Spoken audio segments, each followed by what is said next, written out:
Welcome to this episode of Athletic Training Chat. Today we have Hunter Robinson, who is a newly graduated athletic trainer getting started in his first role with hockey in the Savannah, Georgia area.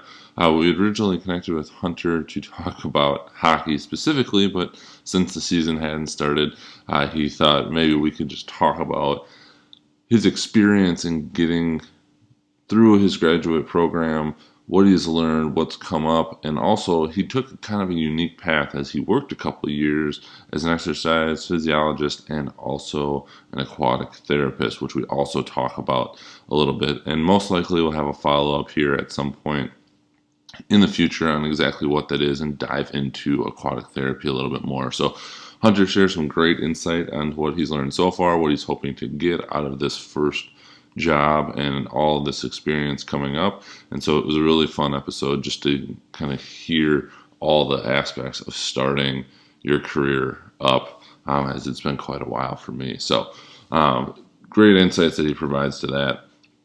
As always, we are powered by Mueller Sports Medicine. Just continue to thank them for supporting us and for supporting the athletic training profession. Always something happening at Mueller, something cooking to be useful and helpful to the AT profession. Reach out to them to find your local rep and try out any other stuff that you possibly can. But without further ado, please enjoy this episode.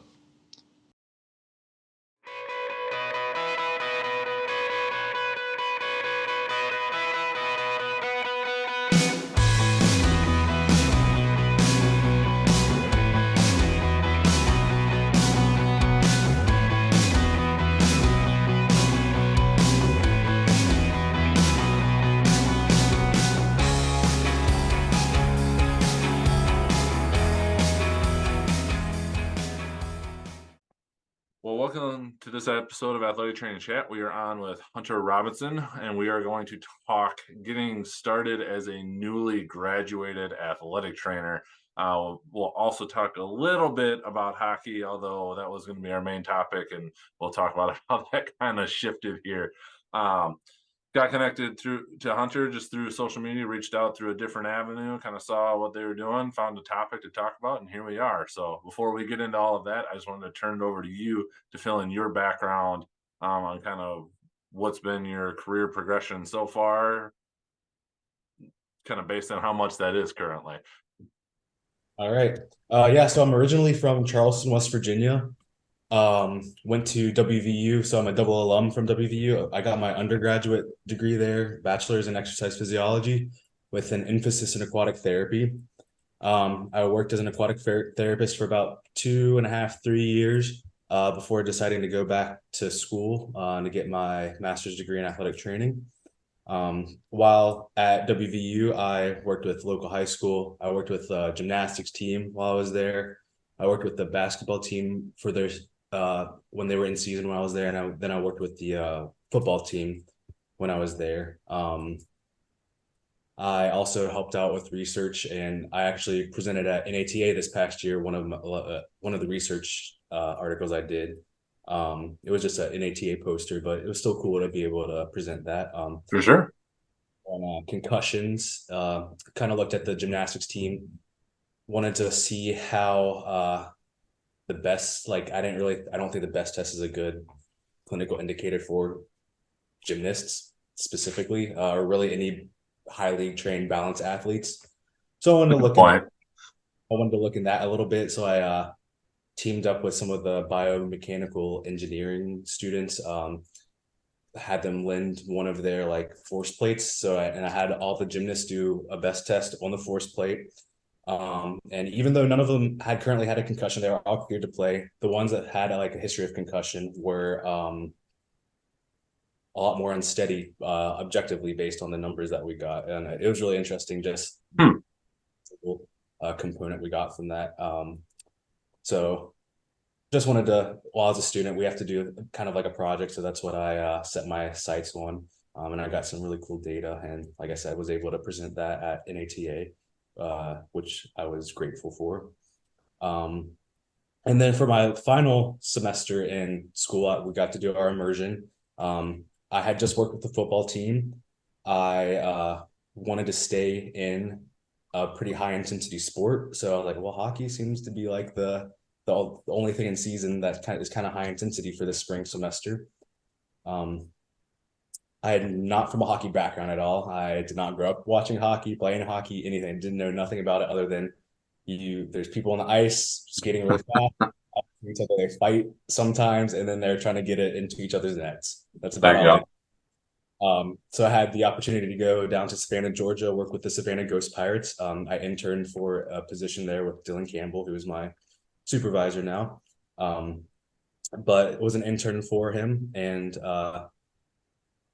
aced the interview. Was able to work with them for that last part of the season last year, and luckily, I guess I did a good enough job. And he asked if I wanted to stay on, so that's what I've been doing.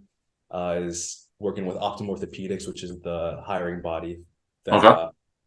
trainer. Um, and actually, I also had the opportunity while hockey was out of season to help out with the Savannah Clovers, which is the soccer team. So I was kind of like a float where I was helping out with them a little bit and helping out their head athletic trainer, and also helping out with the Savannah Bananas. So that was a good time. I can only imagine having seen many a video on the internet about the Savannah Bananas. Uh, it looks like an experience to say the least. Definitely, I know tickets are not the easiest to get to, but if you can get tickets, definitely something I think everybody should see at least once. Yeah. I also got to compliment that whole area on the names of the teams. You know, the Savannah Bananas just rolls off the tongue. The Ghost Pirates, like that for real. that's fantastic. They're very good at branding down here. And what's very interesting is all those teams started professionally in the same year last year. So it was the first year for the Ghost Pirates last year. The Bananas had been around for a while, but they went professional and doing like their own thing. Okay. And then the Clovers had also been around for a while, but I think they were more of like an amateur team. And then they went professional last year. So it was a Wow. very big sports year for Savannah, Georgia. No kidding. Luckily enough to be able to come in at the right time and help out with all of that. Absolutely. Kind of going all the way back, just kind of as I was trying to learn more about you, there was that break that you mentioned where you're working as an exercise physiologist and an aquatic therapist. What led you into athletic training after that couple year break? Like, did you finish your undergrad and were like, hey, this AT thing sounds good, but maybe in a couple years, or is it something that came actually later after having worked for a couple years? So I initially went into undergrad thinking I was going to go into physical therapy. By the time I was a senior, I was burnt out with school. So no matter what I was going to do, I was always going to take a year off, at least a year off and Sure. work. Um, and like I said, did that aquatic therapy emphasis at West Virginia University, which, fun fact, I hope this is still true. It was the only school at the time that had an aquatic therapy program. So it was the only school in the country that had any type of credits you could get. I don't Okay. know. I'm I'm thinking it is, but don't quote me on that. Uh, if not, it's one of the only ones in the country. Um, so I wanted to do that because as a resume booster originally, but then I really enjoyed it. So I interned in one of the physical therapy clinics that had a pool, and they had an aquatic therapist, and I just started working after I graduated there. Still with the intent to go into physical therapy school.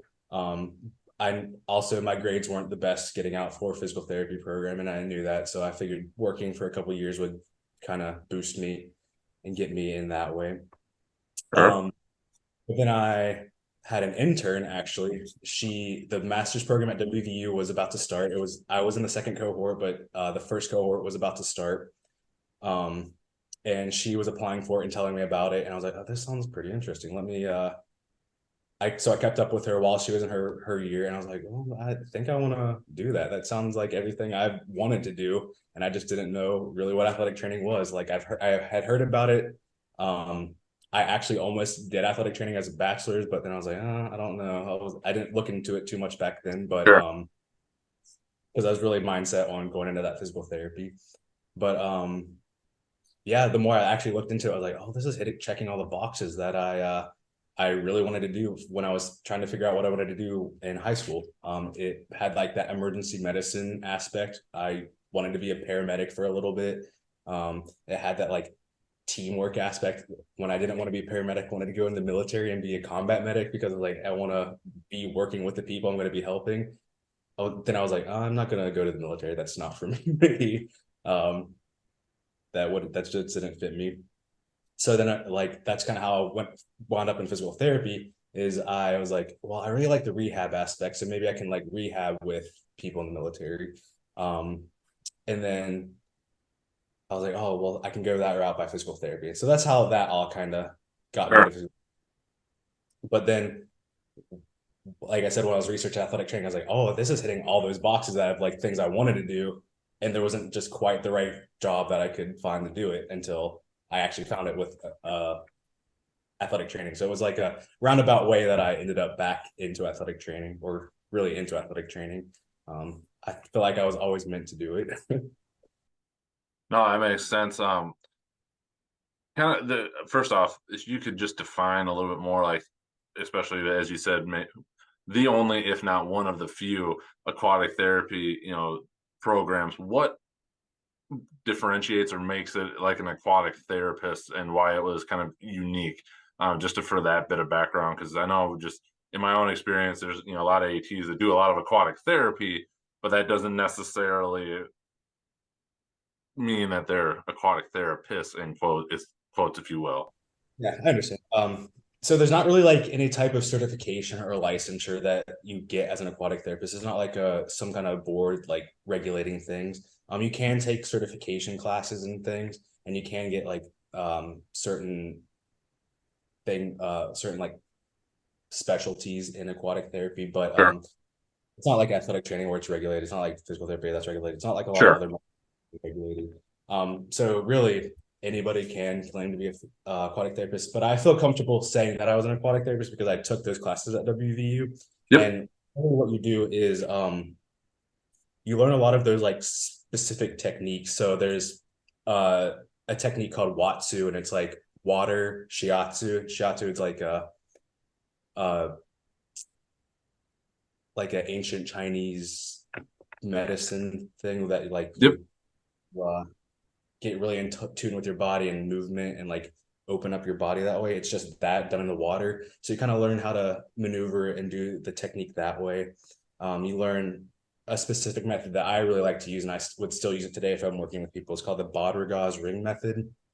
It's a um, basically like a PNF pattern thing that you can do in the water. You learn like the different holds and techniques and how to actually use the water as a modality, really. Hmm. And I think that's the biggest thing of like being an athletic trainer or somebody who uses the water for rehab versus knowing how to use the water as a modality and like knowing all the properties of the water and using that as a modality. For example, um, like the hydrostatic pressure. Yep. I let us know that that can help with the healing by like pushing out swelling.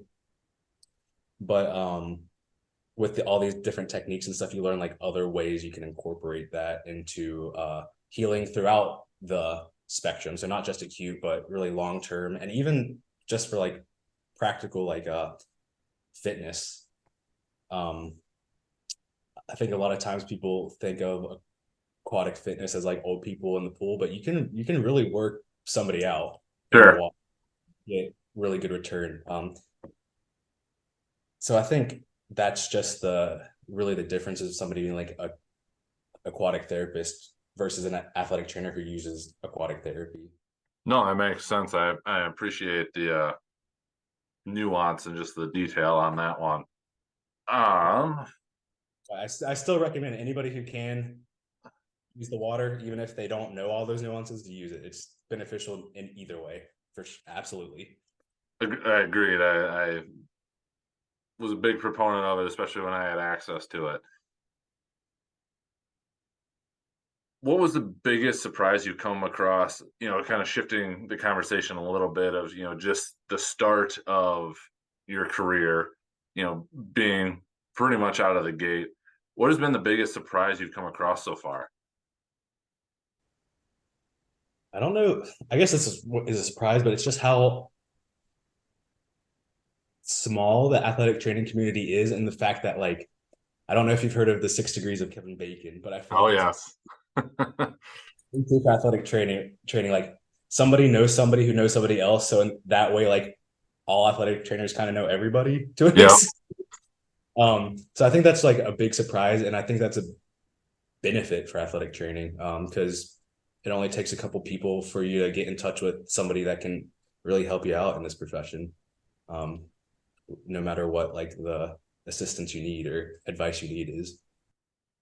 I couldn't agree more with that, especially social media and just being able to connect in that way, and with the COVID times, personal experience here, just how much I've been able to connect, and you see people and it's just like, oh, let me tag you in this because I think you could actually really be helpful here. That's been a lot of fun. What has gone as you've expected so far? Because yes, you had all your experiences, you had the immersion, so you kind of got a good sense of what was happening with the role you ultimately are in now. Anything that you're just like, yep, that's what I thought it was going to be like, it's come to full fruition, good or bad? Um, well, so my primary role right now is that, especially since starting, I'm being the hockey athletic assistant athletic trainer with the Ghost Pirates. Um, and this we're still like in preseason, so technically we haven't really started yet. Like some of the players are just starting to trickle in. Um, but we don't technically start work until next weekend when we do our mass physicals. Okay. But at least from the admin side of things, I it's definitely a lot of hey, we're prepping the EAP, we're making sure all that's square, we're making sure workers comp is like how to act write up a proper worker comp form and stuff. And that's one thing that I wasn't super privy to being a student is workers comp. And I just didn't really think about it because they're professional athletes. If they get hurt, it's gonna be a workers comp claim. Which I never thought about until I talked to a couple ATs that worked in the pros, because I was always collegiate and it was secondary insurance or personal insurance, and just it never occurred to me that that was like exactly what it is.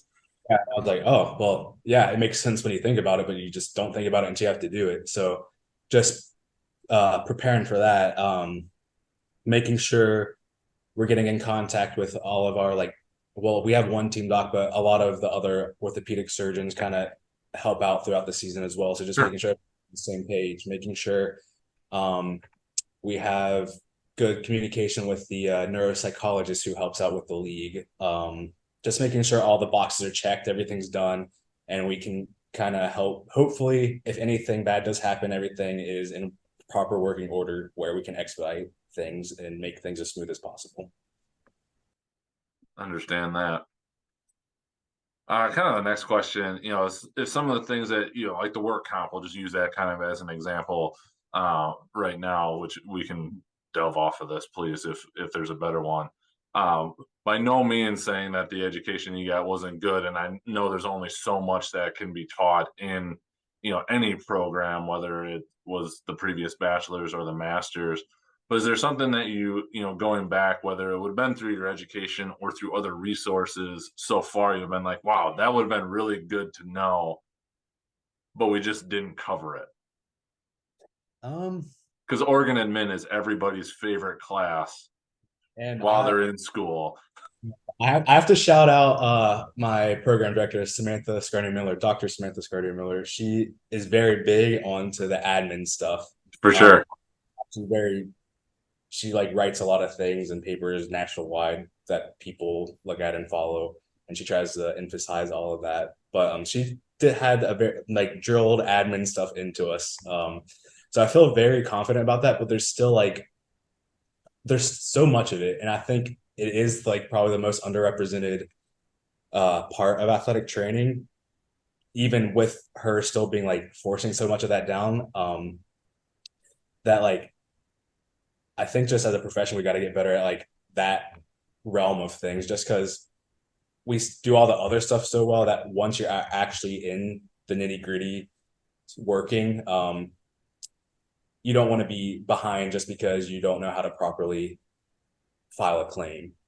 You don't want to have to catch up and make your life harder while let's say like four injuries happen at the same time. You don't want to pile yourself up. You want to be able to do things as fast as possible. Make sure they're thorough, but be able to not drown yourself in the administrative work.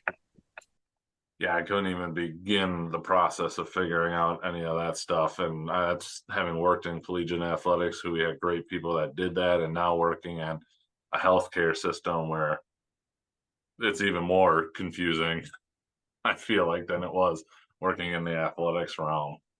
Yeah, and I don't know, since I'm not super familiar with the college setting. I don't know if like do NIL deals change any of that. Yeah, that's a great question. I have no idea. I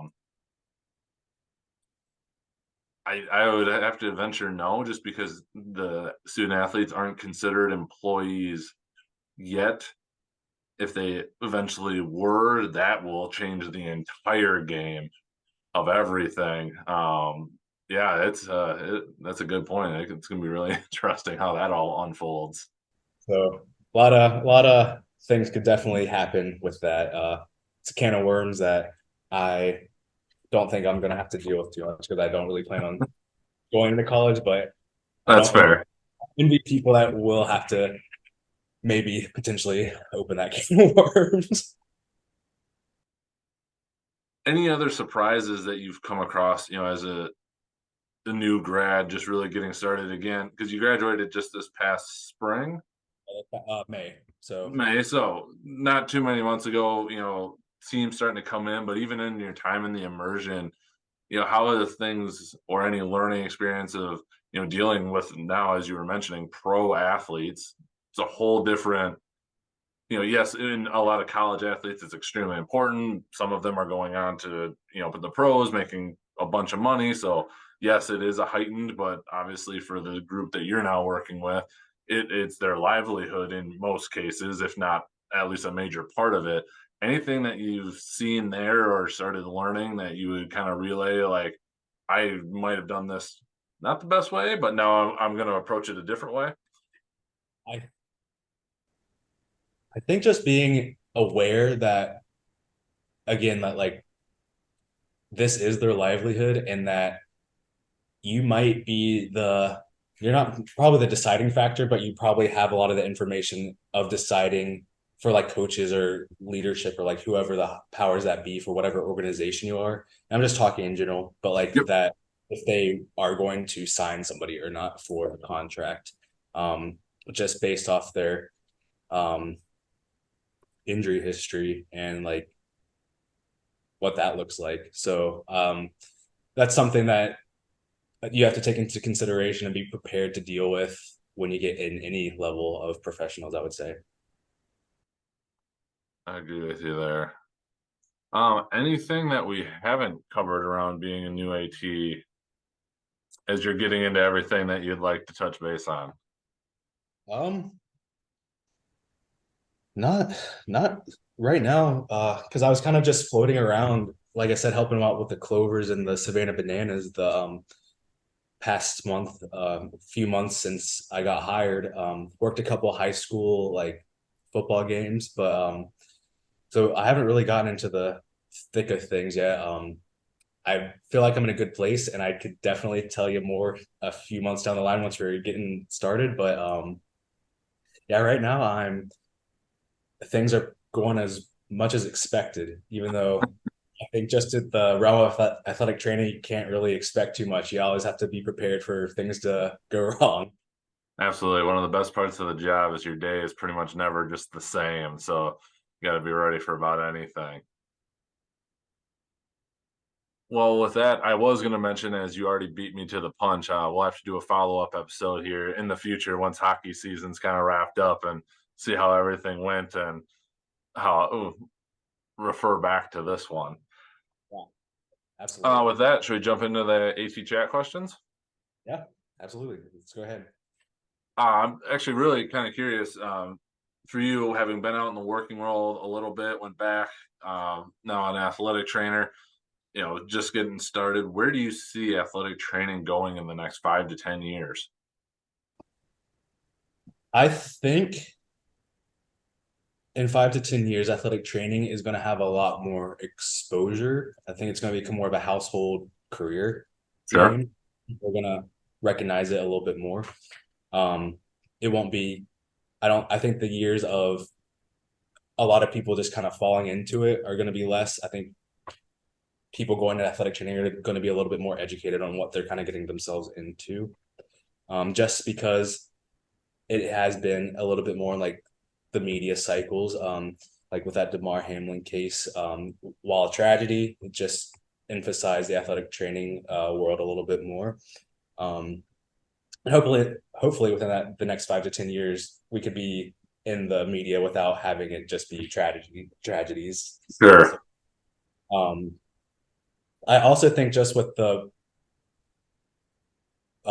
like age of the people coming in and how they're so social media literate and use it so much that it's just going to be exposed in that way as well. Like people share their lives on social media all the time, so um I think as this new like generation of athletic trainers is coming through, you're going to it's just going to be more common for people to understand what it is because they're sharing their lives. I mean, I do, and I'm hoping I'm bringing awareness to what we do.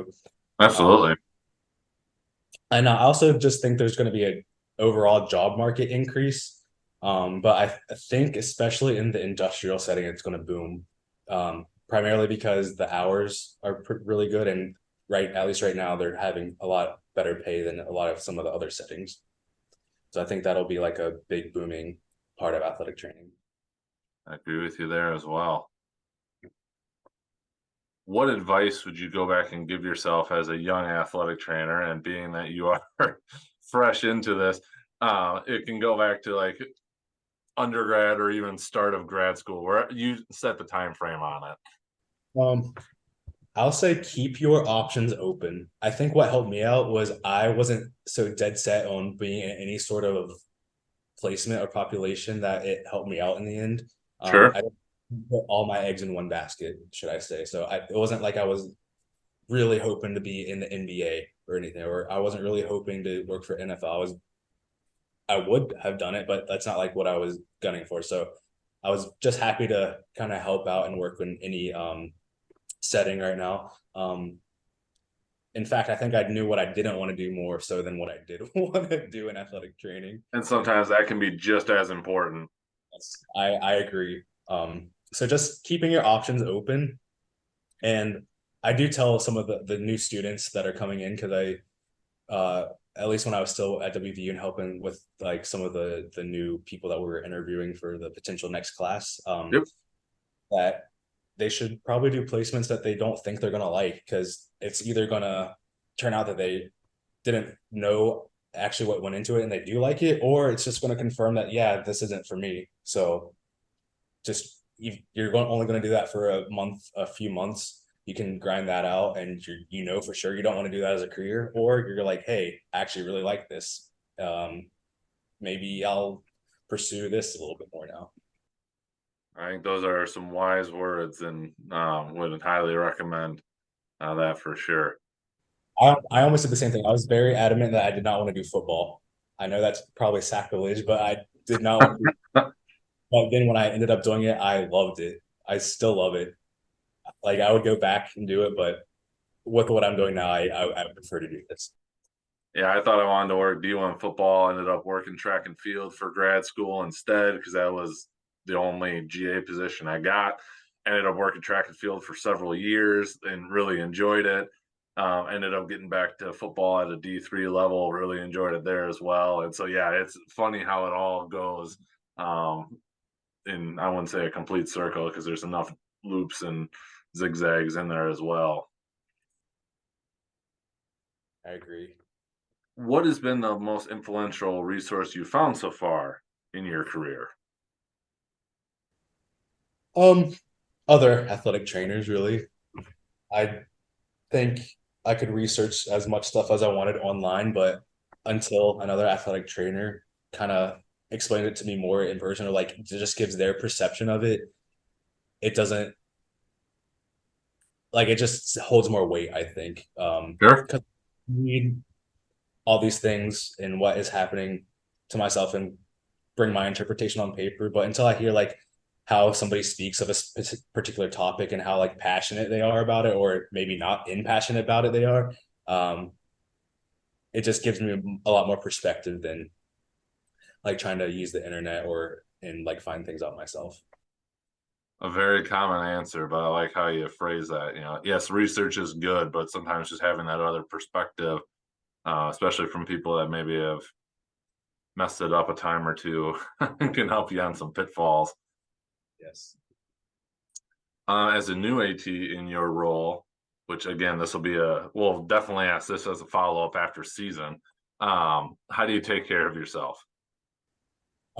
So Savannah's nice. That Tybee Beach is only like 30 minutes away, so I go to the beach a lot. Nice. I'm going to the beach a lot.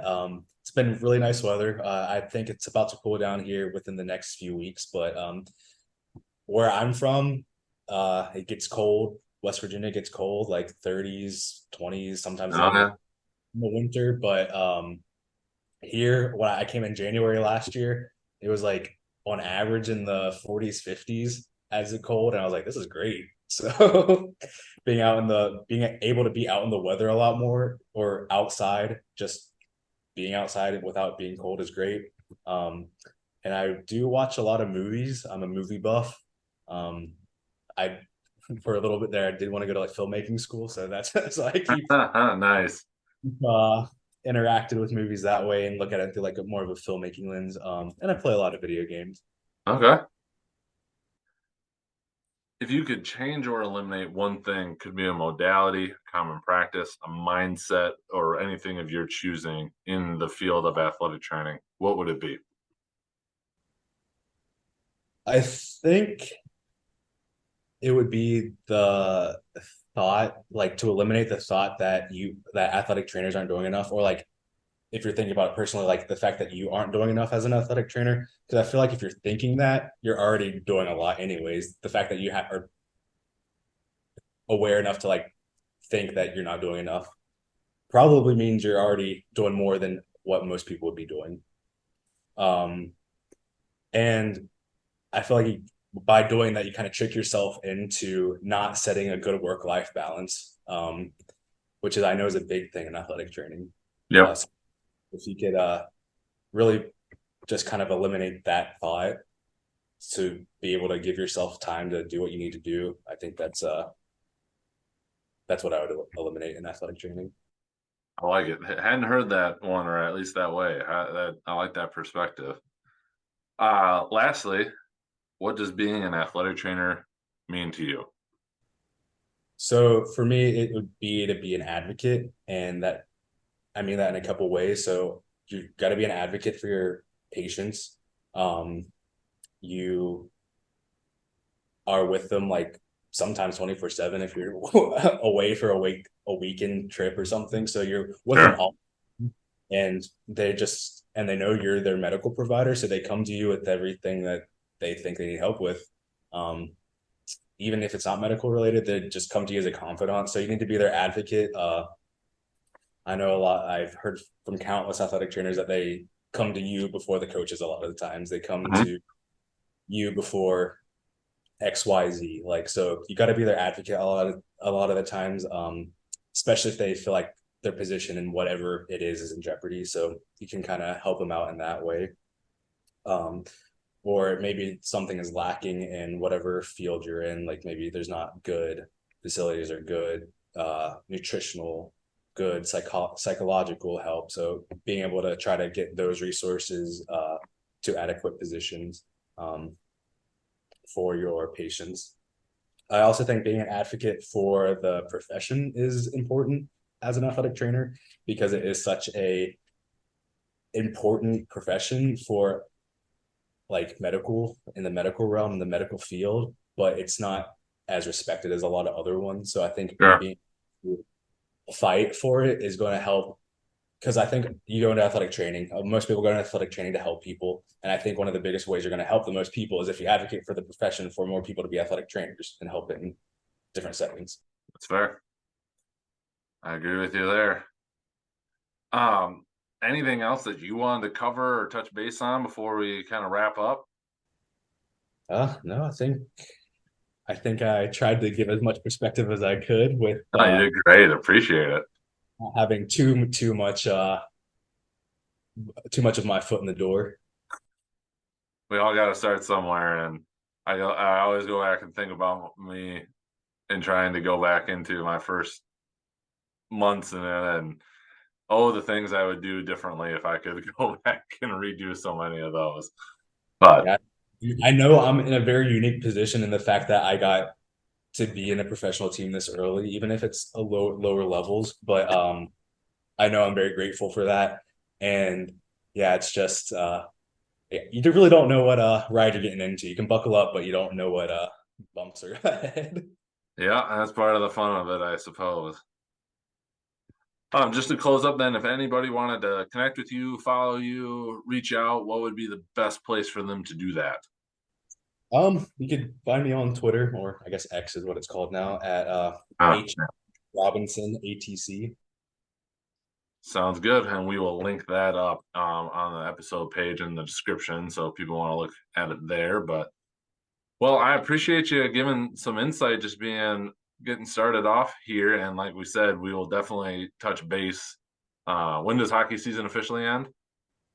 Around April, and then I'll probably be done around May-ish. Like Okay, we hang around a little bit after the season to finish things up. So April, May, I probably have a good idea about things by April, May. So sounds good. Well, I will make a note to follow up with you around that time so we can touch base and see what's going on. But really appreciate you taking the time. Best of luck as season gets going here very soon. And like I said, we'll be in touch for a follow-up episode.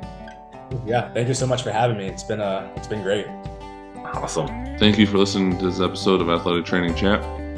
We truly appreciate you listening, supporting the podcast. Again, unfortunately, but probably fortunately for you, you won't be hearing ads for a while as Spotify podcasts changed their threshold to get there. So we got to boost our listeners to help increase those numbers again to get those ads to help support our purchase of the cold tubs and other things that we're looking to get out and donate to the athletic training profession. If you are curious about the Athletic Training Daily Journal, head over to clinicallypress.org/shop.